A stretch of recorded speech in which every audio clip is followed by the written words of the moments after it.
Hi friends, media ಜಗತ್ತಿಗೆ ಸ್ವಾಗತ. Friends, H D. ದೇವೇಗೌಡರ ಪತ್ನಿ ಚೆನ್ನಮ್ಮ ಬಿಟ್ಟು ಹೋದ ಆಸ್ತಿ ಎಷ್ಟು ಗೊತ್ತಾ? ಚಿನ್ನ ಬೆಳ್ಳಿ ಎಷ್ಟಿದೆ, ತೋಟ ಜಮೀನು ಎಷ್ಟಿದೆ, ಎಲ್ಲವನ್ನ ಈ ವಿಡಿಯೋದಲ್ಲಿ ತೋರಿಸ್ತೀವಿ. ಕೊನೆವರೆಗೂ ನೋಡಿ. ಬ್ಯಾಂಕ್ಗಳಲ್ಲಿದೆ 80 ಲಕ್ಷ ಹಣ. ಚೆನ್ನಮ್ಮ ವಿವಿಧ ಬ್ಯಾಂಕ್ ಅಕೌಂಟ್ಗಳಲ್ಲಿ 80 ಲಕ್ಷ ಹಣ ಹೊಂದಿದ್ರು. ಇದರಲ್ಲಿ 1.5 ಲಕ್ಷದ ಫಿಕ್ಸ್ಡ್ ಡೆಪಾಸಿಟ್ ಕೂಡ ಸೇರಿತ್ತು. 15 ತೊಲೆ ಬಂಗಾರದ ಆಭರಣ. ಚೆನ್ನಮ್ಮ ಬಳಿ 15 ತೊಲೆ ಅಥವಾ 175 ಗ್ರಾಂನಷ್ಟು ಬಂಗಾರದ ಆಭರಣಗಳಿದ್ವು. ಇವುಗಳ ಒಟ್ಟು ಮೌಲ್ಯ 6.5 ಲಕ್ಷ ಅಂತ ಘೋಷಿಸಿಕೊಳ್ಳಲಾಗಿತ್ತು. ಬೆಂಗಳೂರಲ್ಲಿ ಮನೆ ಕೋಟಿ ಬೆಲೆ. ಚೆನ್ನಮ್ಮ ಹೆಸರಲ್ಲಿ ಬೆಂಗಳೂರಿನ ಪದ್ಮನಾಭ ನಗರದಲ್ಲಿ ಒಂದು ಮನೆ ಇದೆ. ಇದರ ಮೌಲ್ಯ ಹತ್ತತ್ರ 2.5 ಕೋಟಿ ರೂಪಾಯಿ. ಎಷ್ಟು ಎಕರೆ ಜಮೀನಿದೆ ಗೊತ್ತಾ? ಚೆನ್ನಮ್ಮ ಹಾಸನ ಜಿಲ್ಲೆಯ ಹೊಳೆನರಸೀಪುರ ಮತ್ತು ಗೌರಿಪುರಗಳಲ್ಲಿ ಒಟ್ಟು 62 ಎಕರೆ ಕೃಷಿ ಜಮೀನು ಹೊಂದಿದ್ರು. ಇವುಗಳ ಒಟ್ಟು ಮೌಲ್ಯ 1.76 ಕೋಟಿ ಅಂತ ಘೋಷಿಸಿಕೊಂಡಿದ್ರು. 2 ಟ್ರ್ಯಾಕ್ಟರ್ 5 ಲಕ್ಷ ಮೌಲ್ಯ. ಚೆನ್ನಮ್ಮ ಹೆಸರಲ್ಲಿ 2 ಹಳೆ ಟ್ರ್ಯಾಕ್ಟರ್ಗಳಿವೆ. ಇವುಗಳ ಒಟ್ಟು ಮೌಲ್ಯ 5 ಲಕ್ಷ ಅಂತ ಘೋಷಿಸಿಕೊಳ್ಳಲಾಗಿತ್ತು. 2 ವಾಣಿಜ್ಯ ಕಟ್ಟಡ ಕೋಟಿ ಮೌಲ್ಯ.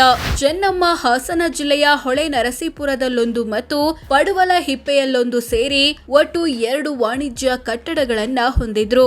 ಇವುಗಳ ಒಟ್ಟು ಮೌಲ್ಯ 1.22 ಕೋಟಿ ರೂಪಾಯಿ. ಕಂಪನಿಗಳಲ್ಲಿ 27 ಲಕ್ಷದ ಷೇರು. ಚೆನ್ನಮ್ಮ ವಿವಿಧ ಕಂಪನಿಗಳ ಷೇರು ಮತ್ತು ಮ್ಯೂಚುವಲ್ ಫಂಡ್ ರೂಪದಲ್ಲಿ ಹತ್ತತ್ರ 27 ಲಕ್ಷ ಹಣ ಹೊಂದಿದ್ರು. ಈ ಪೈಕಿ ಚೆನ್ನಾಂಬಿಕಾ ಎಂಟರ್ಪ್ರೈಸಸ್ ನಲ್ಲೇ 26 ಲಕ್ಷದ ಷೇರ್ ಇತ್ತು. ಕೊಟ್ಟಿದ್ರು 92 ಲಕ್ಷ ಸಾಲ ಅಥವಾ ಅಡ್ವಾನ್ಸ್. ಚೆನ್ನಮ್ಮ ವಿವಿಧ ವ್ಯಕ್ತಿ ಮತ್ತು ಕಂಪನಿಗಳಿಗೆ 92.67 ಲಕ್ಷ ಸಾಲ ಅಥವಾ ಅಡ್ವಾನ್ಸ್ ಕೊಟ್ಟಿದ್ರು. ಈ ಪೈಕಿ ಮೊಮ್ಮಗ ಸೂರಜ್ ರೇವಣ್ಣಗೆ ಕೊಟ್ಟಿರೋ 78 ಲಕ್ಷ, ಚೇತನ್ ಟ್ರೇಡರ್ಸ್ಗೆ ಕೊಟ್ಟಿರೋ 14 ಲಕ್ಷ ಮುಂತಾದವುಗಳು ಸೇರಿವೆ. ಎಲ್ಲ ಆಸ್ತಿ ಪಾಸ್ತಿ ಸೇರಿಸಿದ್ರೆ ಎಷ್ಟಾಗುತ್ತೆ? ಚೆನ್ನಮ್ಮ ಹೆಸರಲ್ಲಿರೋ ಎಲ್ಲ ಆಸ್ತಿ ಪಾಸ್ತಿಗಳನ್ನ ಒಟ್ಟು ಸೇರಿಸಿದ್ರೆ 7.5 ಕೋಟಿ ಆಗುತ್ತೆ ಅಂತ ಘೋಷಿಸಿಕೊಳ್ಳಲಾಗಿತ್ತು. ಇವರ ಹೆಸರಲ್ಲಿ 2004ರಲ್ಲಿ ಇದ್ದಿದ್ದು 86 ಲಕ್ಷ ಮೌಲ್ಯದ ಆಸ್ತಿ. 2009ರಲ್ಲಿ ಅದು 1.51 ಕೋಟಿಗೆ ಏರಿಕೆ ಕಾಣ್ತು. 2014ರಲ್ಲಿ 3.49 ಕೋಟಿಗೆ ಹೋಯ್ತು. 2020ರಲ್ಲಿ 7.5 ಕೋಟಿ ಆಯ್ತು. 97 ಲಕ್ಷದಷ್ಟು ಸಾಲ ಬಾಕಿ. ಚೆನ್ನಮ್ಮ 97 ಲಕ್ಷದಷ್ಟು ಸಾಲ ಮತ್ತು ಹೊಣೆಗಾರಿಕೆ ಬಾಕಿ ಉಳಿಸಿಕೊಂಡಿದ್ರು.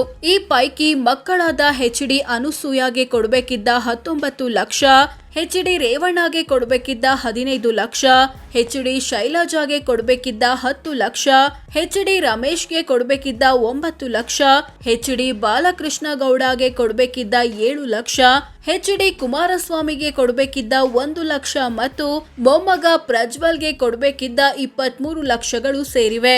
ಆದಾಯ ಎಷ್ಟಿತ್ತು ಗೊತ್ತಾ? ಚೆನ್ನಮ್ಮರ ವಾರ್ಷಿಕ ಆದಾಯ 16,66,000 ರೂಪಾಯಿ. ಅಂದ್ರೆ ತಿಂಗಳಿಗೆ ಸರಾಸರಿ 1,38,000, ದಿನಕ್ಕೆ 4,600 ಆಗುತ್ತೆ. ಇವರಿಗೆ ಬ್ಯಾಂಕ್ ಬಡ್ಡಿ, ಬಾಡಿಗೆ, ಕೃಷಿ, ಹಿಟ್ಟಿನ ಗಿರಣಿಗಳಿಂದ ಆದಾಯ ಬರುತ್ತೆ ಅಂತ ಡಿಕ್ಲೇರ್ ಮಾಡಿಕೊಳ್ಳಲಾಗಿತ್ತು. ಸೋ ಫ್ರೆಂಡ್ಸ್, ಇದಿಷ್ಟು ದೇವೇಗೌಡರ ಪತ್ನಿ ಚೆನ್ನಮ್ಮ ಬಿಟ್ಟು ಹೋದ ಆಸ್ತಿ ಎಷ್ಟು, ಚಿನ್ನ ಜಮೀನು ಎಷ್ಟಿದೆ ಅನ್ನೋದನ್ನ ತಿಳಿಸಿಕೊಡೋ ಪ್ರಯತ್ನ. ಧನ್ಯವಾದ.